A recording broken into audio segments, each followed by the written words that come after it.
The thing is that in no way does Plato suggest that the universals are not participants in the same reality as particulars or as bodies. In fact, you really see quite the opposite here. So I want to draw our attention to a kind of visual metaphor that is very common within classical art, which is when you have depictions of the goddess Aphrodite or Venus. And very often Aphrodite and Venus are kind of symbolic representations of nature itself. And specifically the beauty of nature, the embodiment of the forms within the natural world. And you'll see this very common motif where she will be wearing this like gown or dress-like thing, but it's like almost completely ephemeral, almost completely translucent, so that it's not actually concealing anything. She's basically naked. And that is actually conveying a very subtle and deep and significant philosophical point about the way that the ancients actually perceived nature. And it relates to this distinction between universals and particulars, and the distinction between surfaces and interiorities, right?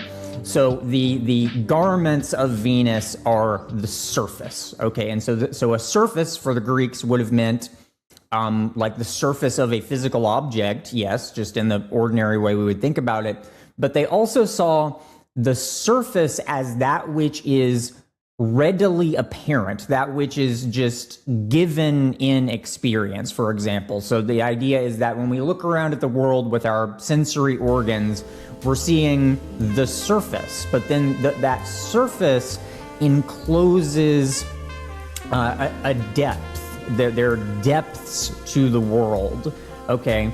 But those depths are not concealed by that surface. They are in fact revealed by the surface, okay? And so Plato says this, he says that the mind kind of polishes the surface of reality in order to reveal its interiority, its depths, because the depths of reality are not concealed by the surface which encloses them, but rather they are actually reflected.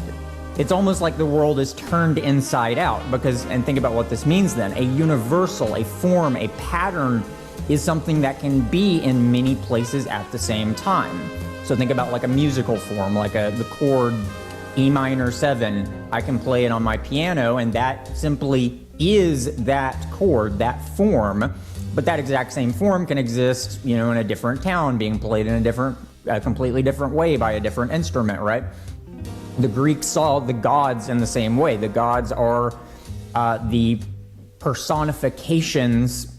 I don't even really like calling it that, because to the Greeks it was not a personification. The gods simply were alive to them. But in any case, these are universal patterns that can be seen throughout the world. So, for example, if you asked someone in ancient Greece, this statue of Athena, is that actually the goddess Athena?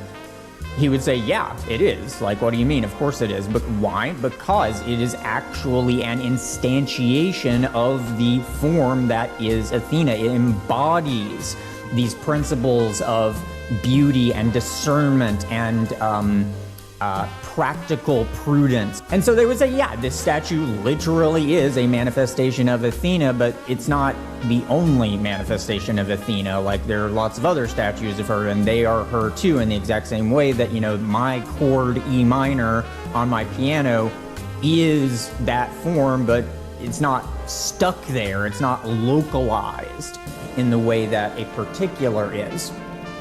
So all of this is to say then that when we look at an object, any object, and what we are given, what we just see immediately is the surface. And the interiority then consists of the universals. That is the depth of reality, okay? And so when I begin to see the different forms that are embodied within that particular entity, well, now I'm seeing the rest of the universe reflected in that surface. Do you understand what I'm saying? So what that means then is that the forms are not hidden in some extra world. They are actually literally present immediately on the surface of reality. And if we can't see them, it's not because the surface conceals that interiority, but because our own mind is not adequately polished so as to reflect the reflections, as it were, which is why Mercury is that's another reason why Mercury is used as a it's said to embody the same principle embodied by the mind, because it is fluid, it can take different shapes, and it reflects things like a metal, right? So that's how they conceptualized the mind. The way that the Greeks actually understood this contrast between universal and particular, there is no other world where the particulars live.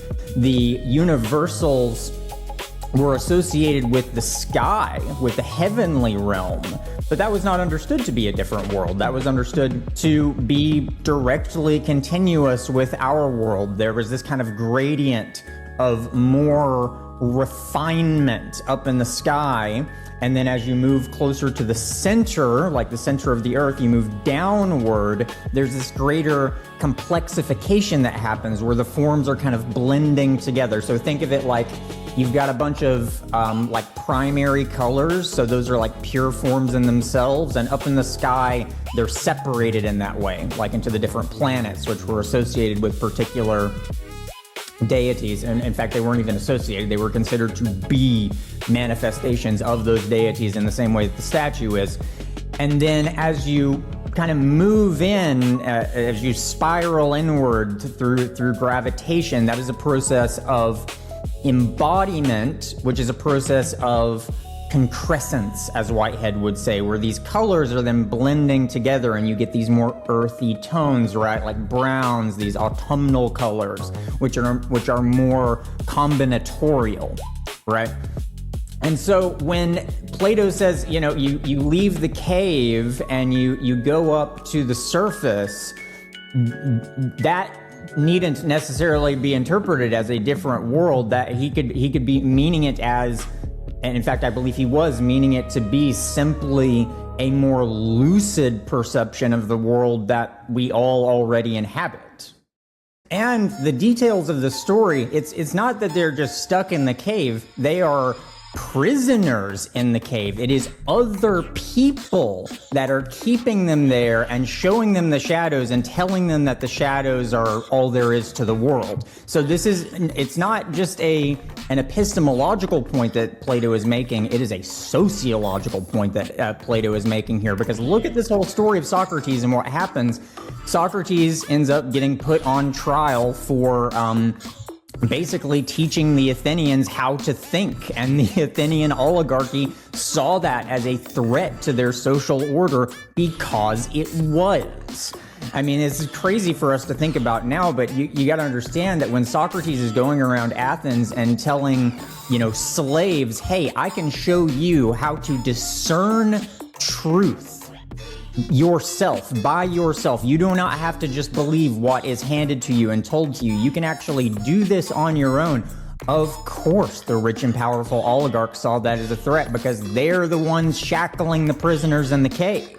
The point that the Matrix is making is completely sociological. It's not about a hidden world, nor is it about the future. It's about the way that our current society, and especially the massification and technologization of our society, has created a matrix. It has created a veil that prevents us from seeing the world clearly. There's this part where Neo he's blinded, but he's in the real world in the Matrix, like the post-apocalyptic hellscape, and they're like in these tunnels, and these big robot octopus things are coming to kill them, and you see through his perception, and he sees the code of the world, but it's not. They're not in the Matrix anymore. So he's seeing the inner reality of the real world in that moment, and that's I think what they intended is for that scene to be where the light bulb goes off for the audience when they realize, like, oh, it's about our situation in the world, not just about a hypothetical future.